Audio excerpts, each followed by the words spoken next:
വഹ്ജുറൂഹുന്ന ഫിൽ മളാജിഅ വളിരിബൂഹുൻ فإن أطعنكم فلا تبغوا عليهن سبيلا واللاتي تخافون نشوزهن നിന്റെ ഭാര്യമാരിൽ നിന്ന് നീ അനുസരണക്കേടിനെ നീ ഭയപ്പെട്ടാൽ, ചില പെണ്ണുങ്ങളുടെ സ്വഭാവം ഭാര്യമാരുടെ സ്വഭാവം ഇഷ്ടപ്പെടാതെ വന്നാൽ, ആ അനുസരണക്കേടിനെ നീ ഭയപ്പെട്ടാൽ എന്തായിരിക്കണം നിന്റെ സമീപനം ആ ഭാര്യയോട്? ആദ്യമായി ഇസ്ലാം പഠിപ്പിക്കുന്നു, അവൾക്ക് നീ നല്ല ഉപദേശം നൽകണം. ഒന്ന് നമ്മുടെ അടുത്തൊന്ന് ചൂടായി എന്തെങ്കിലുമൊക്കെ ഒന്ന് പറഞ്ഞു പോയി, എടുത്ത പടിയിൽ അങ്ങോട്ട് ചാടി അടിയും കൊടുത്ത് എന്റെ വീട്ടിൽ പോയി എനിക്ക് ഇനി വേണ്ട, എന്നെ ഒടുക്കത്തെ തലാക്കല്ലേ ഇരിക്കുന്നു എന്നും പറഞ്ഞ് നമ്മൾ ഒറ്റയടിക്ക് അങ്ങോട്ട് തലാക്ക് ചെല്ലണ്ട. ഉപദേശിക്കണം. ചില പെണ്ണുങ്ങളാണ് നിന്റെയും മുറുമുറുപ്പൊക്കെ കാരണം ചില സമയത്ത് അങ്ങ് ദേഷ്യപ്പെട്ടു, എത്രത്തോളം സ്നേഹമാണെങ്കിലും, കാരണം നമ്മൾ അത്രത്തോളം പീഡനങ്ങളാണ് അവരോട് കാണിക്കുന്നത്. പിന്നെ അവരുടെ അടുത്ത് പോയിട്ട് ഇങ്ങനെ ചൊറിഞ്ഞിരിക്കാൻ പാടുണ്ടോ? അതാണ് അള്ളാഹുവിന്റെ റസൂൽ തന്നെ പറയുന്നത്, ലാ യഫ്റുഖു മുഅ്മിനുൻ മുഅ്മിനതൻ ഇൻ കരിഹ മിൻഹാ ഖുലുഖൻ വറളിയ മിൻഹാ ആഖർ. നിങ്ങൾ ആരും നിങ്ങളുടെ ഭാര്യമാരോട് ചൊറിഞ്ഞ വർത്താനം പറയരുത്. ഫറക്കാന്ന് പറഞ്ഞാൽ ചൊറിഞ്ഞു തന്നെയാണ് എന്റെ അർത്ഥം. എന്ന് പറഞ്ഞാൽ അവർക്ക് ഇഷ്ടപ്പെടാത്ത ഒരു മൊനങ്ങൽ, ഇങ്ങനൊക്കെ ഒരു ജോലിയില്ല, ഇങ്ങനെ മൊനങ്ങൽ തന്നെ വന്നിരുന്നു. ഇങ്ങനെ എന്തെല്ലാം ബിരിയാണിക്ക് വേണമെങ്കിൽ ബിരിയാണി വെച്ച് കൊടുത്ത്, മട്ടൻ ചാപ്സ് വെച്ച് കൊടുത്ത്, കോഴിയെ ഫ്രൈ ചെയ്ത് കൊടുത്ത്, ചമ്മന്തി രസം വേണമെന്ന് അതും വെച്ച് കൊടുത്ത്, പിന്നെയും മുനങ്ങിക്കൊണ്ടിരിക്കുന്നുണ്ടല്ലോ. ഇങ്ങനൊക്കെ പിന്നെ എന്താ വെച്ച് കൊടുക്കേണ്ടത്? അപ്പൊ അതുകൊണ്ട് അവരെ നമ്മൾ സമാധാനിപ്പിക്കണം, സന്തോഷിപ്പിക്കണം. അവർ ഇത്രയൊക്കെ നമുക്ക് ചെയ്തു തരുമ്പോ അവരെടുത്ത് പോയിട്ട് ഇങ്ങനെ ഇരുന്ന് മുനങ്ങിയ വർത്താനം പറഞ്ഞാൽ അവർക്ക് ഇഷ്ടപ്പെടുവോ? ഇനി അങ്ങനെ പറഞ്ഞെങ്കിൽ എന്ത് ചെയ്യണം? മോളെ സബീന, ഡേ ഞാൻ നിന്റെ ഭർത്താവല്ലടേ, നീ എന്തിനാടെ എന്നോടൊക്കെ ഇങ്ങനെ ചൂടാവുന്നത്? ഉപദേശം. ഇച്ചിരി ജിലേബിയും ലഡു ഒക്കെ മേടിച്ചു കൊടുത്താൽ ഇഷ്ടപ്പെട്ടൊക്കെ രണ്ട് നൈറ്റിയൊക്കെ വാങ്ങിച്ചിട്ട് കൊടുത്തിട്ട് പറയണം, ഓ അമ്പോ ഹൂകമം കാക്ക മലന്ന് പറക്കും. ആ മോളിൽ പോയി നോക്കിയാൽ മതി, കാക്കയുടെ മോളിൽ പോയി നോക്കിയാൽ കാക്ക മലന്ന് പറക്കുന്ന പോലെ നമുക്ക് തോന്നും. ഇങ്ങനെയൊക്കെ നമ്മളെ കളിയാക്കിയിട്ടൊക്കെ പറയും. അപ്പൊ നമ്മളവിടെ ഉപദേശിക്കണം. നല്ല ഉപദേശം നൽകി, നീ ഇങ്ങനെ ചെയ്യാൻ പാടില്ല, നിന്റെ ഭർത്താവല്ലേ, ഞാൻ എന്ത് കഷ്ടപ്പെട്ട ഞാൻ രാവിലെ MIT ഒക്കെ ആയിട്ട് എത്ര വെയിൽ കൊണ്ടുപോകുന്നു, എവിടെല്ലാം കറങ്ങിയിട്ടാണ് നിനക്ക് ഞാൻ ഈ ഒരു ആഹാരം മേടിച്ചുകൊണ്ട് തരുന്നത്, എന്നിട്ട് നീ എന്നോട് ഇങ്ങനെയൊക്കെ കാണിക്കുന്നത് ശരിയാണോ? നീ അതുകൊണ്ട് എന്നെ ഇങ്ങനെയൊക്കെ പറയല്ലേ. നല്ല ഉപദേശം. ചിലപ്പോൾ അവൾ ഒറ്റയ്ക്ക് ഇരുന്ന് ചിന്തിക്കും, ശരിയാ, എൻ്റെ ഇക്കായെ ഞാൻ ആവശ്യമില്ലാത്തൊക്കെ പറയുന്നു, എൻ്റെ ഇക്ക മരിച്ചുപോയി കഴിഞ്ഞാൽ ഞാൻ എന്ത് ചെയ്യും, എൻ്റെ മക്കൾ എന്ത് ചെയ്യും? അപ്പോൾ നമ്മളതൊന്നും പറയാൻ പാടില്ല. നമ്മുടെ ഭാഗത്ത് എന്ന് പറയുന്ന ഏറ്റവും വലിയ തെറ്റാണത്. പെണ്ണ് സ്വീകരിക്കട്ടെ, പെണ്ണ് മനസ്സിലാക്കട്ടെ. ശരിയായില്ല, 2-3 ദിവസമൊക്കെ കളിക്കളിയാറായി, പിന്നെ ഉപദേശിച്ചു നോക്കി, കബൂലാവുന്നില്ല. പിന്നെയും കുഴല് സുന്ദരിപ്പിനകത്ത് വെച്ചാല് എങ്ങനെയാണോ അതുപോലെ തന്നെ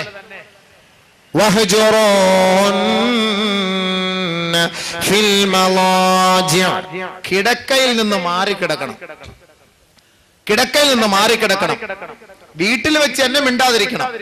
വീട്ടിൽ വെളിയിറങ്ങി പോകുമ്പോ മിണ്ടിട്ടേ പോകാവേ. ചിലപ്പോ മിണ്ടാതെ ഇറങ്ങിപ്പോകുന്ന വഴിയിലെങ്ങാനും വണ്ടി ഇടിച്ച് മരിച്ചു പോയാൽ അല്ലാഹു കാക്കട്ടെ, ഭാര്യയുമായി ഭർത്താവുമായി ബന്ധമില്ലാതെ, മിണ്ടാട്ടമില്ലാതെ, ഉരിയാട്ടമില്ലാതെ മരണപ്പെട്ടു പോയാൽ അവർ നരകത്തിലാണ്. ഒരു ഭർത്താവ് മരിക്കുമ്പോൾ ഭാര്യ ആ ഭർത്താവിനെ കൊണ്ട് പൊരുത്തപ്പെട്ടിട്ടില്ല എങ്കിൽ അവൻ നരകത്തിലാണ്. ഒരു ഭാര്യ മരിക്കുമ്പോൾ ആ ഭാര്യയ്ക്ക് ഭർത്താവുമായി ഒരു പൊരുത്തക്കേടുണ്ടായി എങ്കിൽ അവൾ നരകത്തിലാണ്, അവൻ നരകത്തിലാണ്. അതുകൊണ്ട് രണ്ടുപേരും നരകത്തിന്റെ അവകാശികളാകാൻ പാടില്ല. വീട്ടിൽ വെച്ച് തന്നെ നിങ്ങൾ മിണ്ടാതിരുന്നോ. വീട്ടിൽ നിന്ന് പുറത്തേക്ക് പോകുമ്പോ സലാം ചൊല്ലി പുറത്തേക്ക് പോയിക്കോ. കൂടുതലൊന്നും സംസാരിക്കാൻ പറ്റൂല, കാരണം ഇവളുടെ പീഡനം അത്രത്തോളായിരുന്നു. അടിയുടെ ഊക്ക് ഭയങ്കരമായി പോയി. ഒരൊറ്റ ഒരെണ്ണം വെച്ചിങ്ങി തന്ന്, പക്ഷെ അടി ഭയങ്കരമായി പോയി. അപ്പൊ അതുകൊണ്ട് മിണ്ടാൻ തോന്നില്ല. എങ്കിലും ഇറങ്ങി പോകുമ്പോ അസ്സലാമു അലൈക്കും സലാം പറഞ്ഞിട്ട് പോയാലേ അൽഹംദുലില്ലാഹ്. അപ്പൊ മിണ്ടിയത് പോലൊക്കെ തന്നെ. നീ എങ്ങാനും പോയിട്ട് മരിച്ചു പോയാലോ? അപ്പൊ രണ്ടുപേരുടെ തൃപ്തിയില്ലാത്ത അവസ്ഥയിൽ നീ മരണപ്പെട്ടു പോയി. അപ്പൊ അതുകൊണ്ട് അത് ഉണ്ടാകാൻ പാടില്ല. അതുകൊണ്ട് ബഹുമാനമുള്ള സഹോദരങ്ങളെ, രണ്ടാമതായി വലാ തഹ്ജുർ ഇല്ലാ ഫിൽ ബൈത്ത്, വീട്ടിൽ വെച്ചിട്ടല്ലാതെ അവളുമായി വിട പറഞ്ഞ് മാറി നിൽക്കാൻ പാടില്ല, വിട്ടുപിരിയാൻ പാടില്ല. ഇങ്ങനെ രണ്ടാമത്തെ കാര്യം നീ ഒന്ന് ചെയ്ത് നോക്ക്. ഒരുമിച്ച് കിടക്കരുത്, ബെഡ്റൂമിൽ നിന്ന് മാറിക്കിടക്കണം, അടുത്ത മുറിയിൽ. അല്പമെങ്കിലും നിന്നോട് സ്നേഹമുള്ള പെണ്ണാണ് എങ്കിൽ തീർച്ച ഇവൾ നിന്നെ തിരക്കി നീ കിടക്കുന്ന ഭാഗത്തേക്ക് വരും. 10-15 ദിവസം കിടന്നിട്ടും അവക്ക് സുഖം. ഇങ്ങോട്ടെങ്ങും തിരിഞ്ഞു നോക്കുന്നുമില്ല, നമ്മുടെ മുറിയിൽ അവള് കൊട്ടുന്നുമില്ല, അവള് ആള് ഇല്ലെത്തിയാന്ന് തോന്നല്ലോ എന്ന് മനസ്സിലാക്കിയ ഒരു പൊട്ടാസ് കൊടുക്കാം എന്ന് പറഞ്ഞാൽ മൂന്നാമത്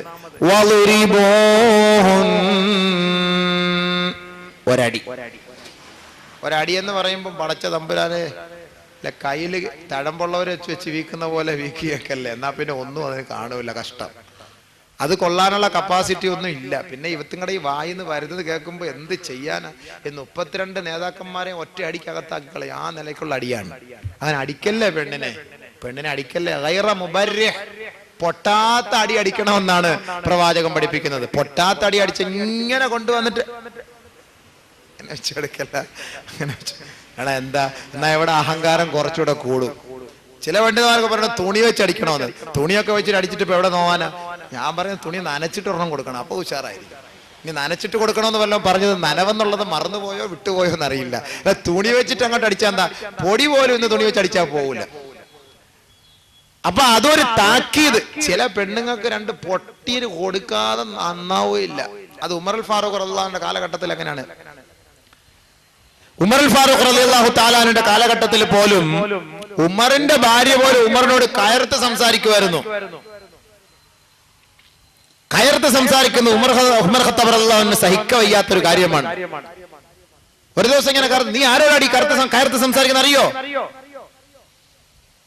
ബഹുമാനപ്പെട്ട ഉമർ ഫാറൂഖ് റളിയല്ലാഹു അൻഹു ചോദിച്ചപ്പോൾ ഉമറിന്റെ ഭാര്യ പറഞ്ഞു, ഞാനിപ്പോ ഇങ്ങടുത്ത് കയർത്ത് സംസാരിക്കുന്ന വലിയ കാര്യം, പ്രവാചകന്റെ പത്നിമാര് പോലും കയർത്ത് സംസാരിക്കുന്നു. പിന്നെ അത് കേട്ടപ്പോൾ ഉമർ ഫാറൂഖ് റളിയല്ലാഹു അൻഹു വല്ലാത്ത ഒപ്രാളായി പോയി. പ്രവാചക പത്നി ബഹുമാനപ്പെട്ട ഉമർ ഫാറൂഖിന്റെ മകളുമുണ്ട് ഹഫ്സ റളിയല്ലാഹു തആല അൻഹ.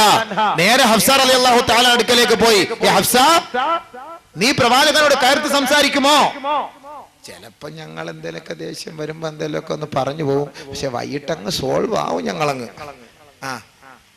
ഇനി മേലിലെങ്ങാനും പ്രവാചകന്റെ മുഖത്ത് നോക്കി വല്ലത് നീ സംസാരിച്ചാൽ പിന്നെ ഉമറിന്റെ തനിനിറ നീ കാണും. ഇനി മേലിൽ ഹബീബിനോട് ഒരു കാര്യം നീ ചോദിച്ചു പോകരുത്. നിനക്ക് ഇഷ്ടമുള്ളത് സല്ലി, നീ എന്നോട് ചോദിക്ക്, ഞാൻ തരും. നിന്റെ വാപ്പയാണ് ഞാൻ, എനിക്ക് സ്വത്തുണ്ട്, ആ സ്വത്തിൽ നിന്ന് നിനക്ക് ഞാൻ തരും. നീ ഇനി മേലിൽ ഹബീബിന്റെ അടുക്കലേക്ക് പോയി ചൂടാവുകയോ ചോദിക്കുകയോ ചെയ്യരുത്. കണ്ട, ഇതാണ് വാപ്പമാരുടെ ഉത്തരവാദിത്തം. ഭർത്താവിന് നേരെ പെണ്ണ് വല്ല ചാട്ടവും നടത്തിയിട്ട് വീട്ടിൽ വന്നിട്ട് വാപ്പിച്ച അയാളെ എനിക്ക് ഇഷ്ടമല്ല, അയാളെ അടിക്കുന്നു ഇടിക്കുന്നു കുത്തുന്നു ഒക്കെ പറയുമ്പോ ഇയാൾ ഇവിടുന്ന് 5-6 വാടക ഗുണ്ടകളെയും കൊണ്ടുപോയി അയാളെ അടിക്കലല്ല വേണ്ടത്. പെണ്ണിന്റെ പിതാവ് മനസ്സിലാക്കണം ആരുടെ ഭാഗത്തുനിന്ന് തെറ്റെന്ന് മനസ്സിലാക്കണം. ആദ്യം പെണ്ണിന്റെ പിതാവ് അവളെ വിളിച്ച് ഉപദേശിക്കണം, മോളെ കല്യാണമാണ്, ഞാനും പെണ്ണ് കെട്ടിയിട്ടൊക്കെയാ നീ വന്നത്, പക്ഷെ ഞങ്ങളുടെ ജീവിതത്തിൽ ഒരുപാട് അസ്വസ്ഥതകൾ ഉണ്ടായിട്ടുണ്ട്, അതൊക്കെ അഡ്ജസ്റ്റ് ചെയ്ത് ജീവിക്കണം. അതല്ലാതെ സന്തോഷകരമായ ഒരു ജീവിതം ഇവിടെ ലോകത്ത് ആർക്കുമില്ല. പറഞ്ഞുകൊണ്ട് പ്രവാചക പത്നിമാര് പോലും തർക്കമുണ്ടായിട്ടുണ്ട്, അതെല്ലാം അഡ്ജസ്റ്റ് ചെയ്ത് പോയ ചരിത്രമേ നമുക്കുള്ളൂ. അതുകൊണ്ട് നീ കുറച്ച് അഡ്ജസ്റ്റ് ചെയ്യണം, നല്ല ഉപദേശം നൽകി കൊടുക്കണം പിതാവ്. അതല്ലാതെ മകള് വന്ന് നെഞ്ചത്തടിച്ചോണ്ട് 2 കരച്ചിൽ കറിയുമ്പോഴത്തേക്ക് വാപ്പ ഇതും കേട്ടിട്ട് കുറെ വാടക ഗുണ്ടകളെയും കൊണ്ടുപോയി ആ ഭർത്താവിനെ അടിക്കലല്ല സംസ്കാരം. പെണ്ണിനെ ഉപദേശിക്കണം. ഫാത്തിമ റളിയല്ലാഹു അൻഹ അലി റളിയല്ലാഹു അൻഹുവിന്റെ കുറ്റവുമായിട്ട് പോയില്ല റസൂലുള്ളാഹി സ്വല്ലല്ലാഹു അലൈഹി വസല്ലം തങ്ങളോട്. അലി റളിയല്ലാഹു അൻഹുവിന്റെ കുറ്റവുമായി റസൂലുള്ളാഹി സ്വല്ലല്ലാഹു അലൈഹി വസല്ലം ഞാൻ പറയും, അഷ്കു അന്നക, ഞാൻ എന്റെ വാപ്പാടുത്ത് നിങ്ങളെ കുറിച്ച് പറയും, നിങ്ങൾ എന്നോട് അത്രയ്ക്കും പീഡനങ്ങളാണല്ലോ കാണിച്ചു. ഒന്നുമില്ല, എന്തോ ഇത്തിരി കയർത്തൊന്ന് സംസാരിച്ചു. ചില സ്നേഹമുള്ള പെണ്ണുങ്ങൾക്ക് ഭർത്താക്കന്മാർ എന്തെങ്കിലും ഒന്ന് കയർത്ത് സംസാരിക്കുമോ പിന്നെ കരച്ചിലാണ് എന്ന് പറഞ്ഞാൽ ഭർത്താവ് മരിച്ച മയ്യത്ത് നോക്കിയിട്ട് എങ്ങനെ കിടന്ന് കരയോ അതേപോലെ കരച്ചിലാണ്. ബഹുമാനപ്പെട്ട ഫാത്തിമ റളിയല്ലാഹു തആല അൻഹ നബി സല്ലല്ലാഹു അലൈഹി വസല്ലം തങ്ങളുടെ അടുക്കലേക്ക് പോയി. അലി റളിയല്ലാഹു അൻഹു പതുക്കെ പിറകെ പോയി, എന്താ പറയുന്നതെന്ന് ഞാനും ഒന്ന് നോക്കട്ടെ. പതുക്കെ പോയി ഒളിച്ചു നിന്നിട്ട് നബിയെ ഒപ്പിച്ച എന്നോട് ദേഷ്യപ്പെട്ടൊക്കെ സംസാരിക്കുന്നു, ഒപ്പിച്ച വല്ലാത്ത ചില സമയത്തൊക്കെ മുഖം കറുപ്പിച്ചിട്ടൊക്കെ സംസാരിക്കുന്നു, വാപ്പിച്ച എനിക്കൊരു വല്ലാത്ത പേടി പോലെ എന്നൊക്കെ ഇങ്ങനെ ബഹുമാനപ്പെട്ട ഫാത്തിമ റളിയല്ലാഹു തആല അൻഹ നബിതങ്ങളോട് അലി റളിയല്ലാഹു അൻഹുവിനെ കുറിച്ച് കുറ്റം പറഞ്ഞപ്പോ ബഹുമാനപ്പെട്ട പ്രവാചകൻ മഹദിയായ ഫാത്തിമ റളിയല്ലാഹു അൻഹയെ തലോടിക്കൊണ്ട് അല്ലാഹുവിന്റെ റസൂലിന്റെ ഹളറത്തിലേക്ക് ഇരുത്തുകയാണ്. എന്നിട്ട് പറഞ്ഞു വസ്മഈ, മോളെ നീ കേൾക്കണം, അത് നിന്റെ ഭർത്താവാണ്. ആ ഭർത്താവിനോട് നിനക്ക് ഒരുപാട് കടപ്പാടുണ്ട് മോളെ. ഒരു ഭർത്താവിന് നീ എത്രത്തോളം കടപ്പാടെന്ന് വെച്ചാൽ, ആർക്കെങ്കിലും സുജൂദ് ചെയ്യാൻ അല്ലാഹു അല്ലാതെ ഒരു മഖ്ലൂക്കിന്റെ മുന്നിൽ സുജൂദ് ചെയ്യാൻ ഒരു അനുവാദമുണ്ടായിരുന്നുവെങ്കിൽ എല്ലാ സഹോദരിമാരോടും അവരുടെ ഭർത്താക്കന്മാർക്ക് സുജൂദ് ചെയ്യാൻ ഞാൻ കൽപ്പിക്കുമായിരുന്നു. അത്രത്തോളം ഉത്തരവാദിത്തമാണ് ഭർത്താക്കന്മാരോട് എല്ലാ ഭാര്യമാർക്കുമുള്ളത്. അതുകൊണ്ട് നിന്റെ ഭർത്താവിന്റെ ഭാഗത്തു നിന്ന് വല്ല ന്യൂനതകളും വന്നു പോയാൽ അതെല്ലാം ക്ഷമിക്കണം മോളെ ഫാത്തിമ, സഹിക്കണം മോളെ ഫാത്തിമ. ഭർത്താവിന്റെ മുഖത്ത് നോക്കി കയർത്ത് സംസാരിക്കല്ലേ ഫാത്തിമ.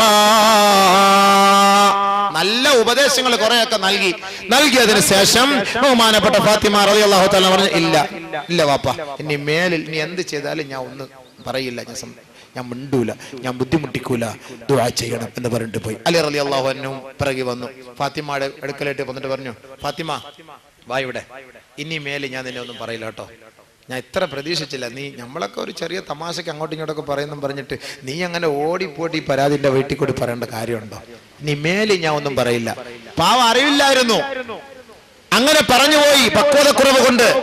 അലി റളിയല്ലാഹു അൻഹു മാപ്പ് പോലെ ഫാത്തിമ ബിയുടെ കൈക്ക് പിടിച്ചിട്ട് പറഞ്ഞു, ഇനി ഞാൻ ഒന്നും നിന്നെ പറയുകയില്ല, നിന്നോട് ഞാൻ ദേഷ്യപ്പെടുകയില്ല. ഫാത്തിമ